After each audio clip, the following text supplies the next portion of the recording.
Right now, millions of men are turning to AI for emotional support. While that may seem sweet, it may also be one of society's biggest red flags. Let's talk about what's driving this phenomenon, the risks, and the benefits.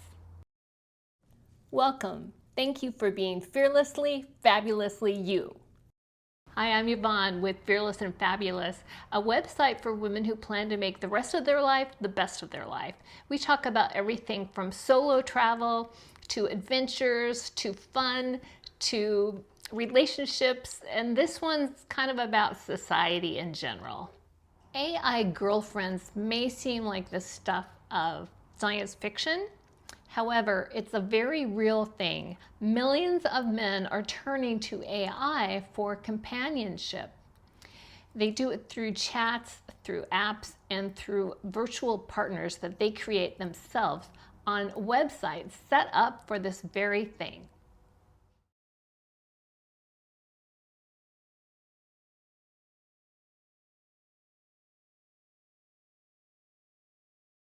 Some offer romance, some offer virtual therapy, but they all offer an option to human connection, and that's the issue. Why would people turn to AI? You probably have some ideas yourself, but here's a list. There is a loneliness epidemic. There are fewer close relationships, and more people are isolated than ever before. AIs offer a low risk for intimacy. There's no rejection, no conflict, and no compromise. Users can design the perfect partner that gives them control. And their AI partners are available 24/7, always listening, always supportive. And for some, this feels safer than real-world dating. You can probably already see some of the issues inherent in this type of relationship. For one thing, it keeps the person from ever really developing social skills. There's no give and take with an AI partner, there's only receive. This causes distorted perceptions of what relationships are all about. How is someone going to develop a real relationship with a real person who has their own needs and their own schedules and their own demands on their time if they're constantly getting reinforced that anything they ask for, they should be able to get? And Marie Claire did an article about the regression for feminism from AI girlfriends. And that is because these are fantasy women that don't exist in real life. And how is someone going to expect a real woman to behave like an AI girlfriend would? It's impossible.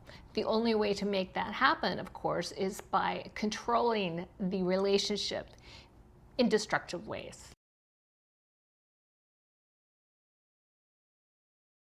There's also a real risk to the individual for increased loneliness and increased isolation.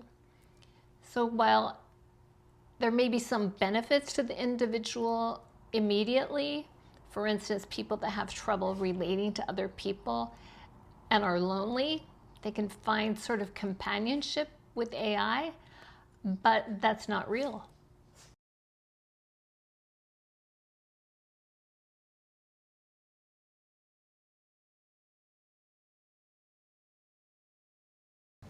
Now, maybe you, like me, had this thought when you first heard about AI girlfriends.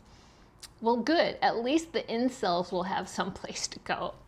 An incel is an involuntary celibate. That's what incel stands for. And it means that it's men who have trouble getting dates, basically. Oftentimes they're complete virgins. They may be in their 30s or later, and they just can't relate to women. And so I thought, well, at least this will be a way for them to relate to an artificial woman, and then they can leave the poor women alone who they tend to hate and sometimes lash out against. There have been stories in the news about incels who hate women and therefore go after them and hurt them. So I thought, oh, at least that.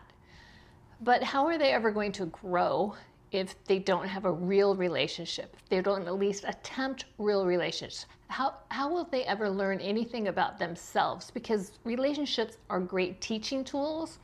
I learn more about myself in a relationship than I would ever learn about the other person, because you bounce off of one another. Relationships are mirrors unto one another. And if your mirror is an AI robot, you don't know anything about yourself. You haven't learned and you aren't growing. And speaking of mirrors, this whole phenomenon actually is a mirror unto society and our difficulty in connecting. We're losing a lot of those connections that we used to have. When is the last time you played a board game with a group of people or a game of cards with a group of people? We're getting less and less connected because of technology. So instead of going to visit someone, we would call them. And now instead of calling, we would email. And then instead of email, we would text. And it just keeps getting further and further away from the face-to-face human connection. I write about how important human connections are in my book, Goddesses Are Ageless, The Girlfriend's Guide to Health, Happiness, and Vitality at Any Age. The most important factor in one's life as far as longevity and health during longevity is the number of close relationships we have. The number of people that we could call on the phone at any time of day or night and ask for a favor, and they would be there in a heartbeat. Now, there is an optimum number, and I mentioned this in my book. You may think you have to have 20 or 30 or whatever. No, the optimum number is 4. If you have 4 people in your life that you can do that with, and I've done my own inventory, and I absolutely do. This can be family, this can be friends. If you have 4 people in your life who have your back any time of day or night, that's a great boon to your health, happiness, and vitality throughout the rest of your life. It actually can improve your longevity.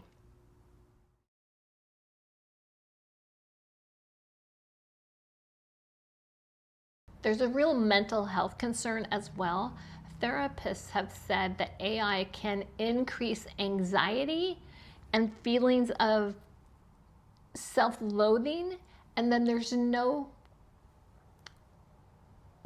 bumper for it.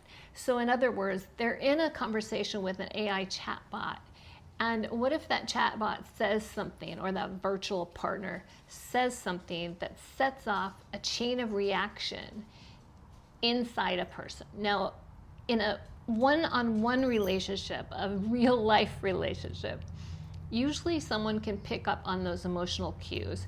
AI chatbots cannot do that. Virtual partners cannot do that. They're not human. Here are some recent reputable articles that discuss the AI phenomenon. I will link to several of these in the description.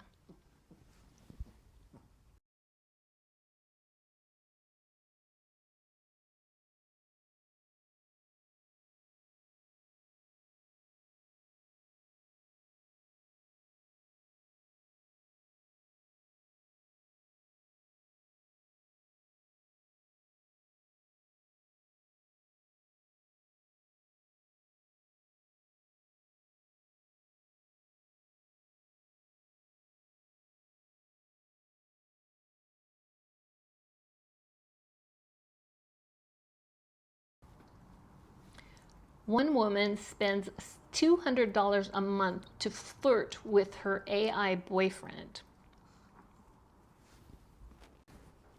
One man proposed to an AI chatbot while living with his real-life girlfriend and her toddler child. The market is huge for AI girlfriends.